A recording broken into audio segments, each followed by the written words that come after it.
Students vectors पढ़ रहे थे और एडवांस लेवल पे काम करा तो बहुत मजा आने वाला है सब लोगों को. So the today's topic is how to find the projection of a vector over another vector. Difficult question आता है यहां से, इसीलिए मैंने आपको एडवांस लेवल की बात कर दी है. तो what we want to study, पहले उसको चेक कर लें. How to find the projection of a vector over another vector. Example लेके चलते हैं. This is A vector, this is B vector and the angle between these two is theta. इन दोनों के बीच का एंगल कितना है हमारे पास में? थीटा है. ठीक है ना. मुझे क्या करना है, ध्यान से देखिएगा. आई वॉन्ट टू फाइंड, मुझे क्या करना है, मुझे प्रोजेक्शन निकालना है. Projection of A vector over B vector और along B vector. Projection of A vector over B vector और along B vector. Is that clear? तो कुछ नहीं करना आपको. ये आपका ए वेक्टर है, ये आपका बी वेक्टर है, and what you want to do, projection of this A vector, agreed, over this B vector और अलॉन्ग दिस बी वेक्टर. तो आप सबसे पहले ए वेक्टर के टिप पर पहुंचिए, एरो पर पहुंचिए. ठीक है ना, which is known to be as head, और हेड से एक परपेंडिकुलर पुटअप कर दीजिए. तो मैंने ए वेक्टर के हेड से एक परपेंडिकुलर पुटअप किया जो इस जगह पर आकर फॉल होता है. ठीक है ना, यहां के लिए मिला. बस कुछ नहीं करना है. बी वेक्टर के अलाउंग जो है ना, आप इस प्रोजेक्शन, इस जिसे कहते हैं परपेंडिकुलर तक एक वेक्टर फॉर्म कर दीजिए. मैं करके बताता हूं आपको, रेड कलर में करके बताता हूं. ए वेक्टर का क्या चाहिए मुझे? Projection. I am needing what? The projection of A vector over hmm? Over B vector. ध्यान से समझना, मुझे ए वेक्टर का प्रोजेक्शन चाहिए किस पे? बी वेक्टर पे. तो ए वेक्टर के हेड पर पहुंचिए, एरो पर पहुंचिए और बी वेक्टर पर परपेंडिकुलर पुटअप कर दीजिए. तो मैंने बी वेक्टर पर परपेंडिकुलर पुटअप कर दिया. अब आपका सब्जेक्ट आपको कहता है कि मुझे प्रोजेक्शन चाहिए, कंपोनेंट चाहिए. ये किसका? ए वेक्टर का. लेकिन अराउंड किसके? बी वेक्टर के. तो ये आपका जो ए वेक्टर से आपने परपेंडिकुलर पुटअप किया, ये बी वेक्टर को यहां टच करता है. कुछ नहीं करना है, बी वेक्टर के अलावा एक वेक्टर बना देना है, और बी वेक्टर के अलावा मैंने ये वेक्टर बना दिया, and this is known to be a C vector. Agreed? ये सी वेक्टर मैंने यहां शो किया है, that is with blue colour, और ये सी वेक्टर मैंने यहां शो किया है, that is with red colour. और आपका ये जो सी वेक्टर है ना, ये कुछ और नहीं है, ये इस ए वेक्टर का प्रोजेक्शन है. किस पर? बी वेक्टर पर, अलॉन्ग बी वेक्टर. एग्रीड? कई बार हम ऐसा भी कहते हैं, मैं आपको बताता हूं कि इधर से टॉर्च लीजिए यहां पे. So you are putting a torch इस जगह पे, और इस टॉर्च से आप लाइट डालिए. तो मैंने कहा, आपने कहा इस जगह पर एक टॉर्च ले लिया, और टॉर्च लेने के बाद में ए वेक्टर पे आपने लाइट डाला. तो ए वेक्टर का आपको जो परछाई नजर आता है, इमेज नजर आता है. अरे भाई, ये आपका ए वेक्टर है, ये इसका क्या एरो है, इसी को हेड कहते हैं. इससे आपने एक परपेंडिकुलर पुटअप करना. ये पॉइंट यही तो जाएगा लाइन के साथ में, है ना. इसका प्रोजेक्शन, इसका इमेज यहां बनेगा. तो ये आपका जो एरो था, ये यहां पहुंच गया. इस एरो को ऐसे कैसे एरो के फॉर्म में बना दीजिए. ये मैंने एरो बना दिया, और अलॉन्ग बी लेना है तो ये अलॉन्ग बी ले लिया. This is simply going out to be as what? C vector. It is going to be as projection of A vector, projection of A vector along B vector or over B vector. है ना. ये तो concept हो गया. तो मुझे अब मेरा एम क्या हो गया? That I am interested to find the value of C vector. मैं इस C vector की वैल्यू निकालना चाहता हूं. बहुत छोटा सा है मेरे पास में ना, वेरी सिंपल. और इस C vector की यदि आप वैल्यू निकालेंगे तो इन दोनों को छोड़िए. ये लेंथ कितना था यहां से यहां तक का? ए था. ए वेक्टर का मैग्नीट्यूड कितना होगा? ए. ये एंगल कितना है? थीटा. और अब आपको ये ट्रायंगल नजर आ रहा है, पर आपको पता है कि मैं ए का कंपोनेंट ये वाला ले रहा हूं. तो जिस तरफ आपको ए का कंपोनेंट चाहिए, ये थीटा है. जिधर थीटा होता है उधर कंपोनेंट कॉस आता है, ये आपको पता है. और जिधर थीटा नहीं है उधर आपका कंपोनेंट साइन आता है. दैट यू नो, ये आप अच्छी तरह से जानते हैं. तो ए का ये जो कंपोनेंट आया, दैट इज कॉस. और यदि आप ये चाहते तो ये आता साइन, पर इसकी तो मुझे जरूरत है नहीं. और वैसे भी आप चाहें तो इसको यदि एक्स ले लें तो इट इज बेस. ये एंगल है, ये परपेंडिकुलर हो गया। बहुत आसान है आप देखो, ये एंगल है तो ये क्या हो गया, परपेंडिकुलर हो गया, ये बेस हो गया, इसको आप एक्स एज्यूम कर लीजिए।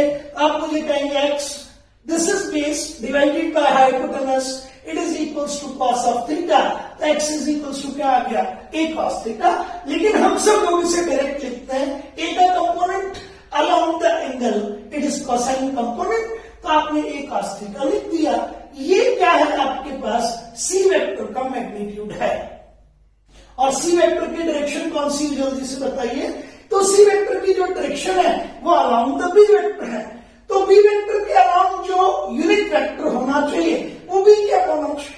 एग्जैक्टली बी वेक्टर के अलोंग आप यदि कोई यूनिट वेक्टर लेंगे तो it should be B cap. ये बी कैप की डायरेक्शन है आपकी, यूनिट वेक्टर अलोंग द आपका बी वेक्टर। तो अब मुझे बताइए कि सी वेक्टर का मैग्नीट्यूड कितना हो गया, ए कॉस थीटा, डायरेक्शन कौन सी हो गई, बी कैप। तो A cos theta is the magnitude and B cap is the direction.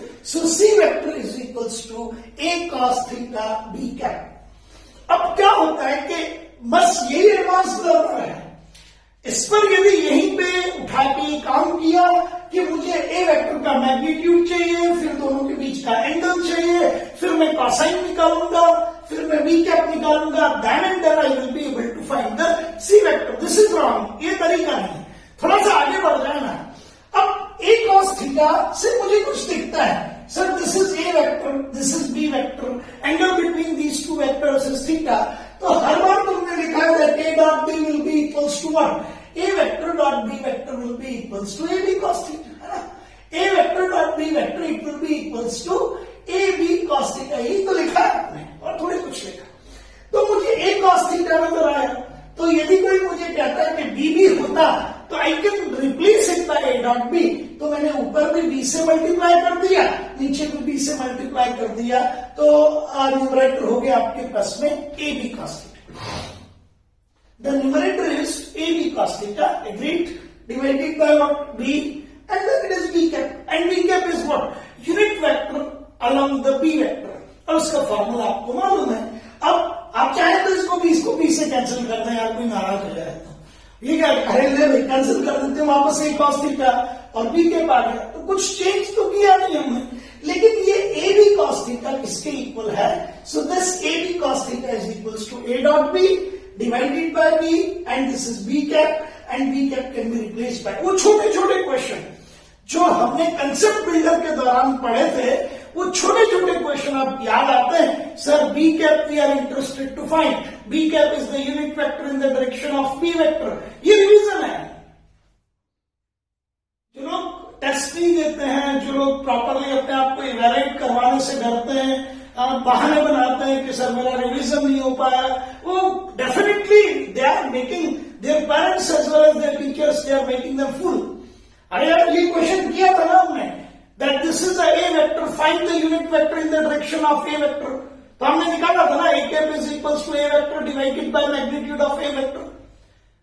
यदि आपको यूनिट वेक्टर निकालना था अलोंग बी वेक्टर, तो हमने बी कैप निकाला था ना, B cap was B vector divided by the magnitude of B vector. तो उस चीज का रिवीजन हो गया। क्यों? क्योंकि ये जो आपका क्वेश्चन है it is multi conceptual level है, इसका एडवांस लर्नर का क्वेश्चन है।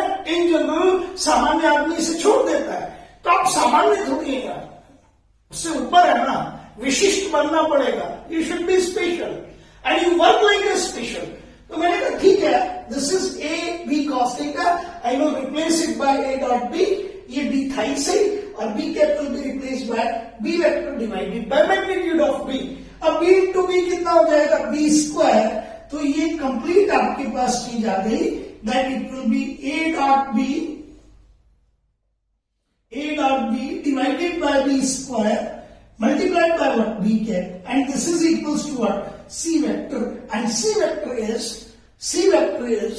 it will be the projection of a vector along b vector, projection of a vector along b vector, that is c vector, and that c vector will be equals to a dot b divided by b square into what, b cap. A dot b is a scalar quantity, B square is definitely a scalar quantity. So this entire quantity will be what? ये पूरा quantity आपके लिए क्या हो गया? Scalar. And ये आपका quantity है that is vector. तो ये मेरे पास में magnitude हो गया और ये direction हो गई, है ना? ये magnitude हो गया और ये direction हो गई. So I'm not bothered at all there. आपने थ्योरी समझी, इमीडिएटली क्वेश्चन कीजिए और अच्छा क्वेश्चन कीजिए. पहले एक बार मैं नेक्स्ट में रिवाइज करवाता हूं. ए वेक्टर है, ठीक है, मुझे इसका प्रोजेक्शन चाहिए, कंपोनेंट चाहिए. प्रोजेक्शन और कंपोनेंट दोनों वर्ड यूज होते हैं, घबराने की जरूरत नहीं है. तो this is A vector and I am interested कि मैं इस ए वेक्टर का प्रोजेक्शन या कंपोनेंट निकाल लूं अलोंग द बी वेक्टर, है ना. और ए वेक्टर और बी वेक्टर के बीच में एंगल कितना है? थीटा है. तो कुछ मत करिए, ए वेक्टर का प्रोजेक्शन चाहिए, किस पे चाहिए? बी वेक्टर पे. तो ए वेक्टर के एरो से, ए वेक्टर के हेड से बी वेक्टर पर परपेंडिकुलर डाल दीजिए और वो परपेंडिकुलर यहां आके बी वेक्टर को मीट करता है. ये डॉटेड परपेंडिकुलर आप देख रहे हैं, दिख रहा है ना? तो ये डॉटेड परपेंडिकुलर आपको नजर आ रहा है. आप इस परपेंडिकुलर को देख लीजिए और चूंकि मुझे projection around the B vector चाहिए तो ये रहा आपका ये, दिस इज सी वेक्टर, है ना. तो C vector will be this one. और सी वेक्टर की डायरेक्शन कौन सी है? ये तो कंफर्म हो गया ना कि प्रोजेक्शन अराउंड बी वेक्टर चाहिए. तो जो प्रोजेक्टेड वेक्टर बनेगा वो अलोंग द बी वेक्टर ही बनेगा. तो जो आपका प्रोजेक्टेड वेक्टर है उसकी direction along the B vector होगी और बी वेक्टर की डायरेक्शन यदि चाहिए तो वो बी कैप है. तो सी वेक्टर का डायरेक्शन तो मुझे बी कैप से मिल जाएगा, बस मैग्नीट्यूड निकालना है. तो मैंने ये पूरी चीज को देखा. This length is A and you're weaving a triangle. तो ए का कंपोनेंट चाहिए, ये angle theta, A cos theta. तो आपके सी वेक्टर का मैग्नीट्यूड तो हो गया ए कॉस थीटा और डायरेक्शन हो गई बी कैप. ये आपका कंपोनेंट हो गया और प्रोजेक्शन हो गया. Repeat with me, it is a projection of A vector. It is the projection of A vector along or over B vector. Agreed? That is equals to A cos theta into B cap. मैंने numerator और denominator को B से multiply कर दिया तो ये AB cos theta upon B और AB cos theta है क्या? A dot B. तो it is A dot B by B and B cap को रिप्लेस किया B vector by B.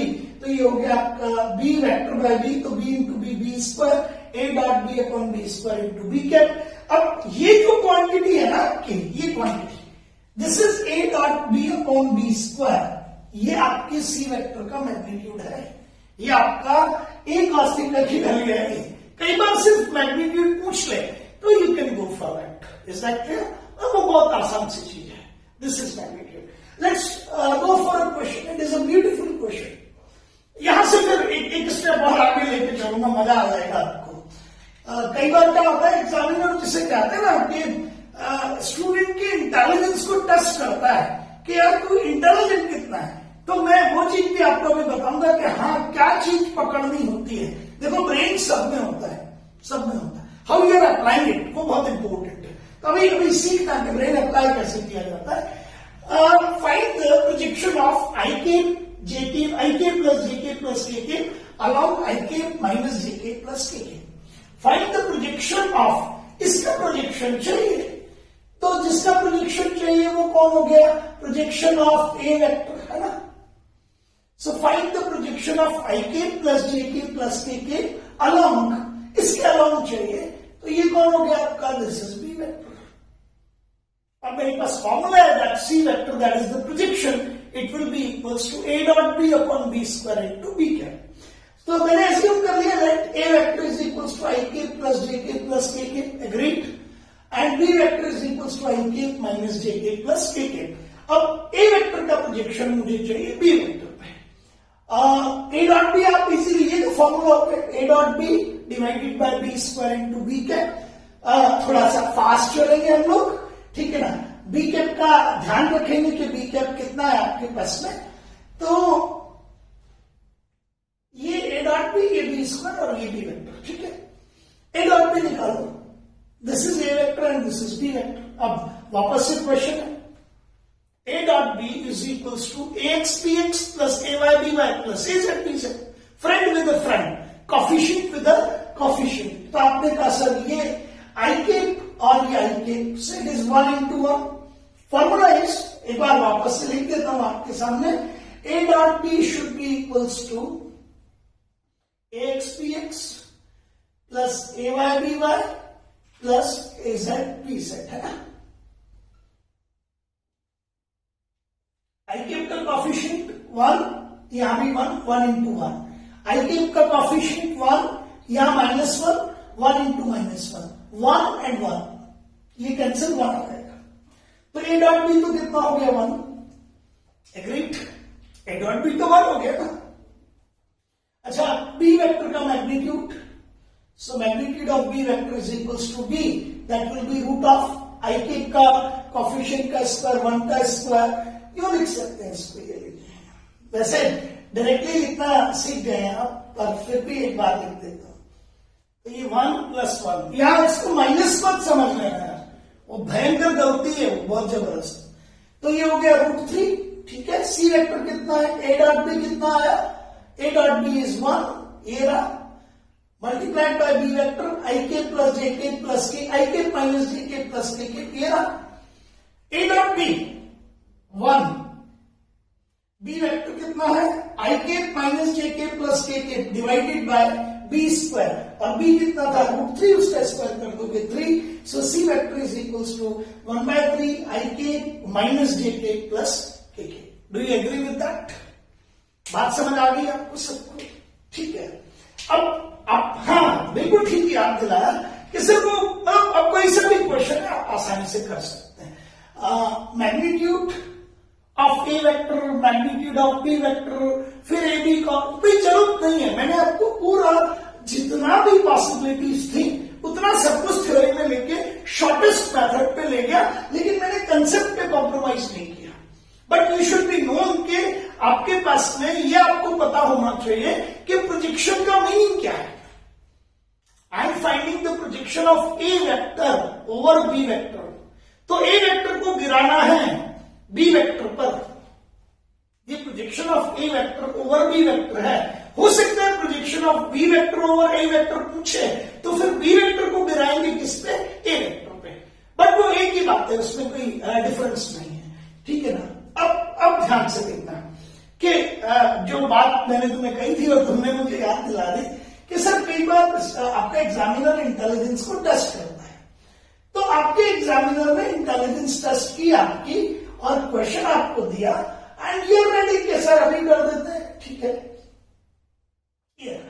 तो एग्जामिनर एक छोटा सा क्वेश्चन देता है आपको, be very very careful about it. इसके बाद में फिर मैं एक क्वेश्चन और करवाऊंगा जहां हम मैग्नीट्यूड का पता करेंगे.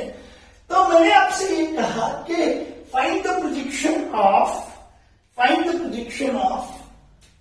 के प्लस जे के अलोंग आई के माइनस जे के, है ना. एग्रीड. अब क्या होता है, एक बच्चा ये कहता है सर ये प्रोजेक्शन ऑफ आई के प्लस जे के अलोंग आई के माइनस जे के, so this is a vector and this is treated as b vector. Yes, and we are interested to find क्या निकालना चाहते हो, a वेक्टर का कंपोनेंट या प्रोजेक्शन अलोंग b वेक्टर. और क्योंकि वो स्टूडेंट जो है ना वो पढ़ने वाला बच्चा है, सिंसियर है, तो कहता है sir formula is this is c vector, projection of, ये प्रोजेक्शन है किसका, ए वेक्टर का, किसके अलावा बी वेक्टर के. तो कहता है sir c vector will be equals to A vector dot B vector divided by B square and multiplied by simply b cap, ना बी वेक्टर. कैप नहीं है, ये बदल लिया था, बी कैप को मैंने बी वेक्टर बाय बी लिख दिया था. तो द फॉर्मूला इज, बहुत आसानी से वो लिखता है. एक बार और लिख देता हूं आपके सामने, that the projection is c vector is equals to A vector dot B vector multiplied by B vector divided by B square. इसको कई बार आप इस तरह से भी लिख लीजिए, ए dot B divided by B square and this is B vector, this is c vector, है ना. Is that clear? ये ध्यान रखिएगा कि ये जो आपका ए dot B upon B square है, ये सी वेक्टर का मैग्नीट्यूड नहीं है, ये ध्यान रखिएगा।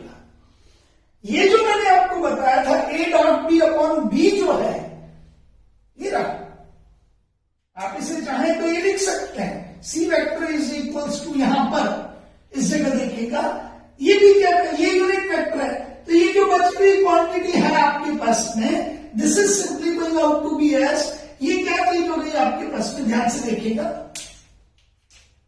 ये बी वेक्टर है बेटा, है ना। तो आप मुझे ये कहेंगे बहुत आसानी से, sir this is going to be S, ये जो आपका ए डॉट बी अपॉन बी है, ए डॉट बी अपॉन बी है, ये सी वेक्टर का मैग्नीट्यूड है। आप ये गलती मत करिएगा कभी भी कि a dot B upon B square जो है वो किसका, सी वेक्टर का मैग्नीट्यूड है, ये गलत है बिल्कुल। हो जाता है कई बार हम स्लिप कर जाते हैं, ठीक है ना, बट ये गलत, क्योंकि ये यूनिट वेक्टर नहीं है, ये तो आपका वेक्टर है, ये यूनिट वेक्टर है, और कोई भी वेक्टर किसके इक्वल होता है आपको पता है, any vector will be equals to magnitude multiplied by unit vector. तो यदि सी वेक्टर का मैग्नीट्यूड चाहिए तो A dot B upon B है, ए dot B upon B square C vector का मैग्नीट्यूड नहीं है।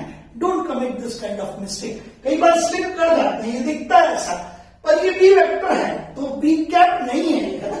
चलो, अब यदि कोई बच्चा ये कर देता है, find the projection of I cap plus j cap along i cap minus j cap, and उसने कहा ठीक है सर, अभी अभी आपने क्वेश्चन करवाया, like it is A vector, it is B vector, and the formula is c vector is equals to A vector dot B vector upon B square into b vector.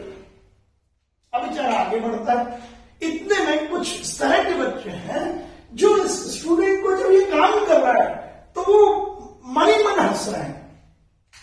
मैंने डांटा उनको, नारायण को, reason भी आएंगे क्योंकि उनको पता है कि अभी ए डॉट बी निकालेंगे ना, देखना ये जीरो आएगा।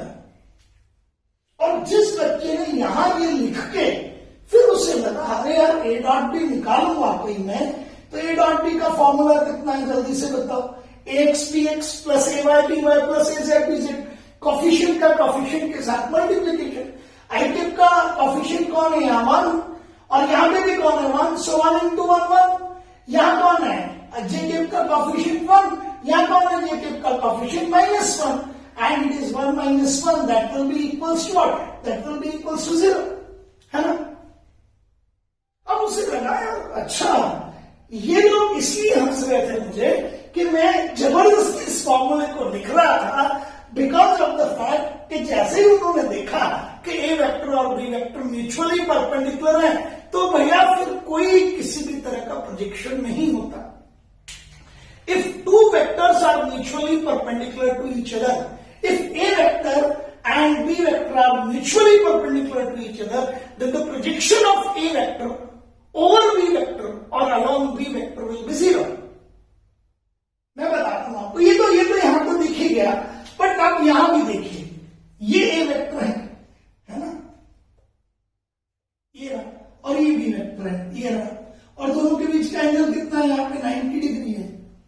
अब चूंकि जो कंसेप्चुअली बहुत स्ट्रांग है, वो तो कहेगा कि सर ए वेक्टर के एरो से परपेंडिकुलर डालिए तो वो यही ओ पे आएगा,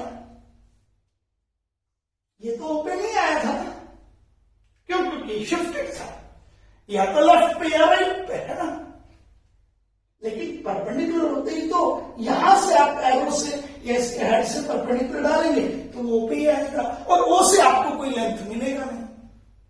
आप कहोगे सर सी वेक्टर का कोई मैग्नीट्यूड ही नहीं आया, क्यों, क्योंकि जैसे जैसे ये एरो इधर जाएगा ये सी का जो लेंथ है ये पीछे खिसकेगा, और जब ये एरो सीधा हो जाएगा तो ये सी का लेंथ कितना हो जाएगा, 0। हाँ सर, जो हमने एरो से परपेंडिकुलर डाल के देखिएगा, ये रहा, दिस इज ए वेक्टर, ये आपने एरो डालना ही करके रेड कलर भी लेते हैं, और ये पॉइंट आपका और आइए, इसको भी और लिख सकते हैं आप, नो प्रॉब्लम। यहां से आपने ये रेड कलर से ये परपेंडिकुलर, अब लेंथ मिली नहीं मुझे कुछ भी, इज दैट क्लियर? ये वो स्टूडेंट है जिन्होंने क्या होमवर्क किया मैं बता दूं आपको। जब ये फार्मूला, मैं एक बार फिर लिख रहा हूं आपसे, ये तो आप समझ ही चुके कि हाँ सर ये यदि परपेंडिकुलर हो गया तो अब हमारा प्रोजेक्शन 0 आएगा। लेकिन इन्होंने क्या किया, that this c vector is equals to a dot B divided by B square multiplied by B vector. इस फॉर्मूले को एनालाइज किया है ना, तो आपको ये पता है कि a डॉट बी की maximum value plus A B और minimum value minus A B. भाई a डॉट बी में एंगल 0 है तो a b cos 0 that is 1, so it will be A B. और एंगल 180 डिग्री है a वेक्टर और b vector में, तो आप कहोगे a b cos 180। Agreed? Is that clear in your mind? तो आप मुझे कहेंगे कि सर a डॉट बी या तो क्या आएगा, ए बी मैक्सिमम प्लस पे और मिनिमम माइनस ए बी। लेकिन एक स्टूडेंट ये सोच जाता है, if a dot b is equals to 0, then that's known to be as advanced learner।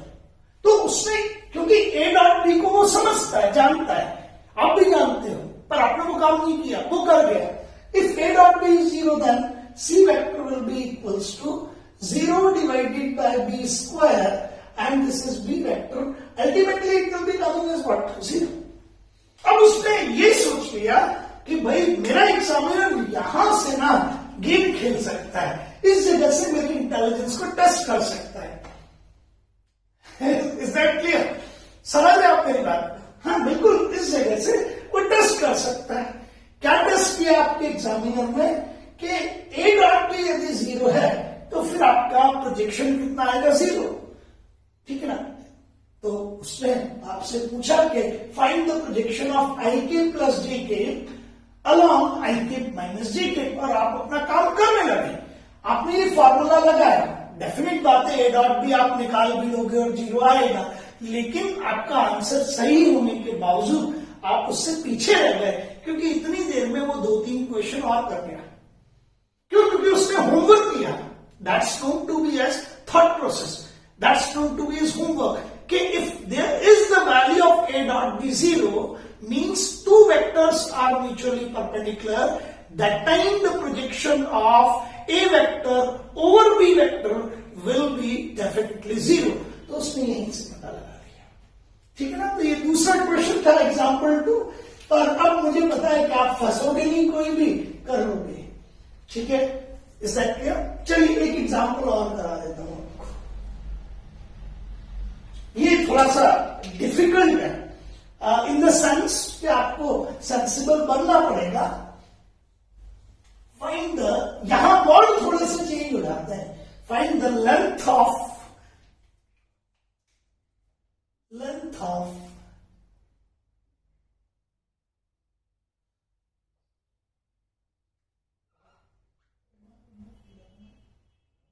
या कई बार लेंथ की जगह मैग्नीट्यूड लिखते हैं। Find the magnitude of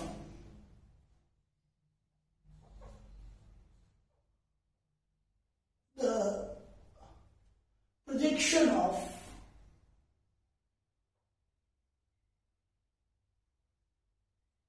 is that clear? के over I cap plus jk plus kk. It is a good question. It is a very good question. Find the magnitude of projection of kk, किसका projection? kk का, over ik plus jk plus kk. Find the magnitude of the projection of kk over ik plus jk plus kk, है ना?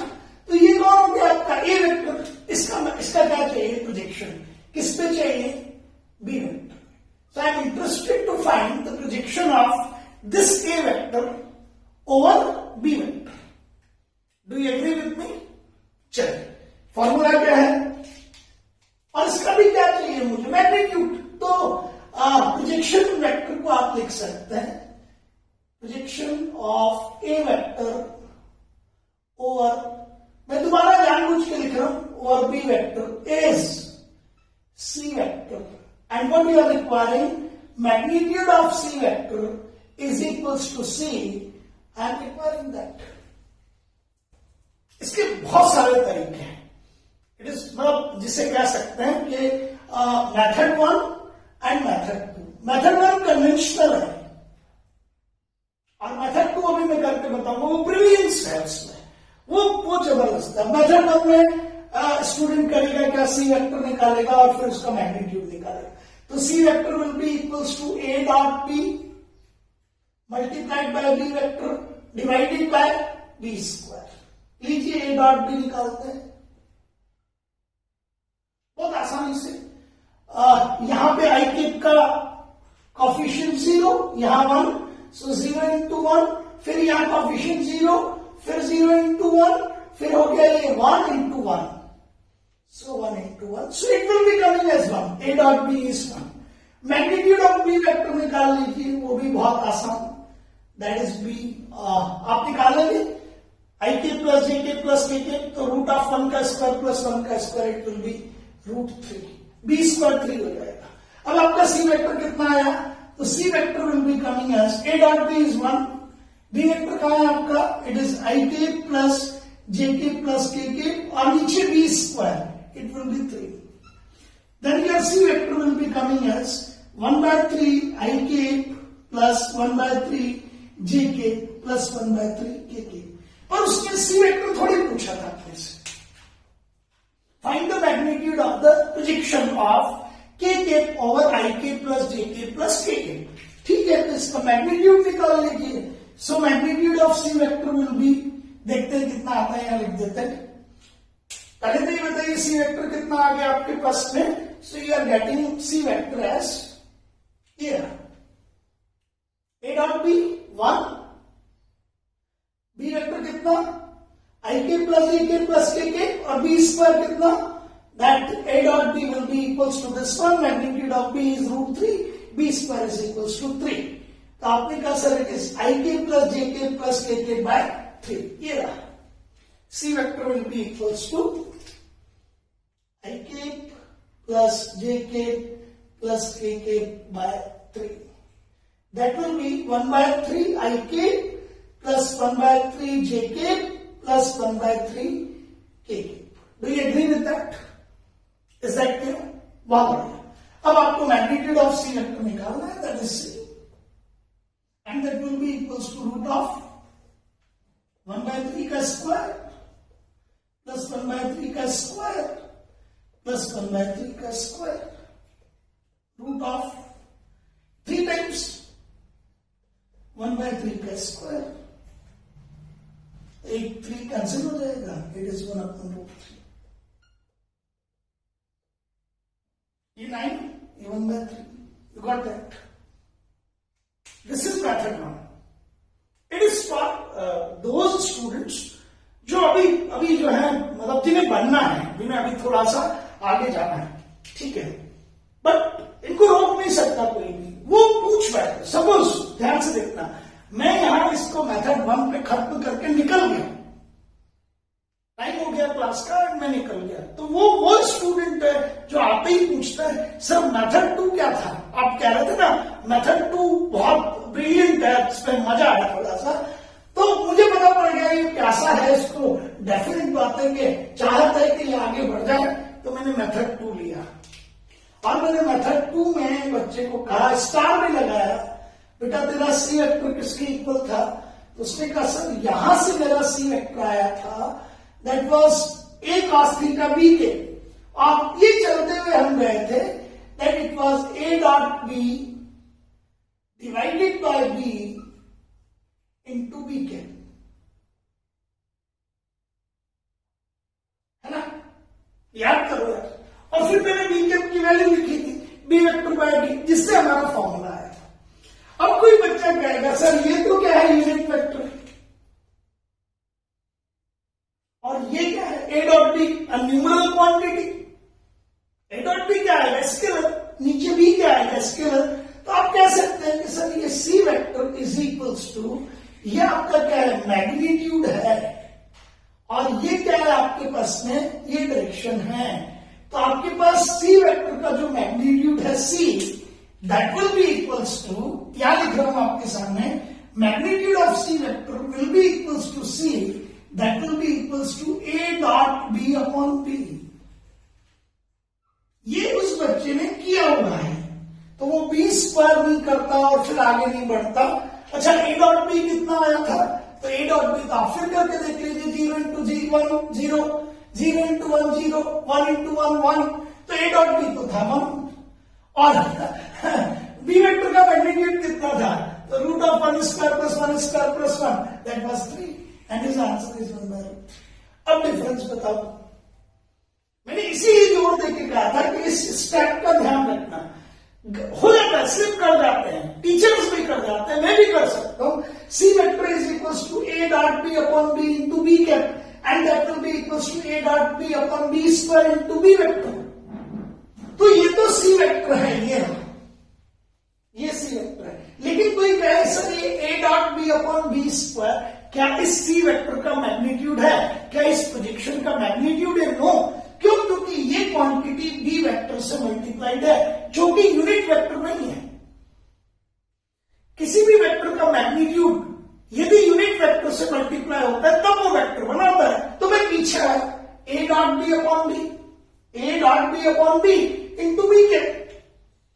अब ये B cap है, आप कहोगे sir ये तो यूनिट वेक्टर हो गया और ये न्यूमरल है, इसका मतलब ये मैग्नीट्यूड है। यस, ये मैग्नीट्यूड है। तो उसने कहा सर सी वेक्टर का मैग्नीट्यूड कितना था, a dot B upon b. हम कर कुछ नहीं रहे थे, हमने पिछली बार जबरदस्ती एक स्टेप ज्यादा की, बी निकाला, फिर बी स्क्वायर निकाला, फिर बी वेक्टर निकाला, फिर उसके बाद मतलब वो जबरदस्ती की कैलकुलेशन कर डाली। इसने कहा सर मुझे मैग्नीट्यूड ही तो चाहिए, सी वेक्टर ही तो चाहिए ना, सी वेक्टर थोड़ी चाहिए, सी वेक्टर का सिर्फ मैग्नीट्यूड चाहिए। तो मैं सी वेक्टर निकालू क्यों? क्योंकि मुझे पता है सी वेक्टर का मैग्नीट्यूड आसानी से निकल जाएगा। And this is A dot B upon B.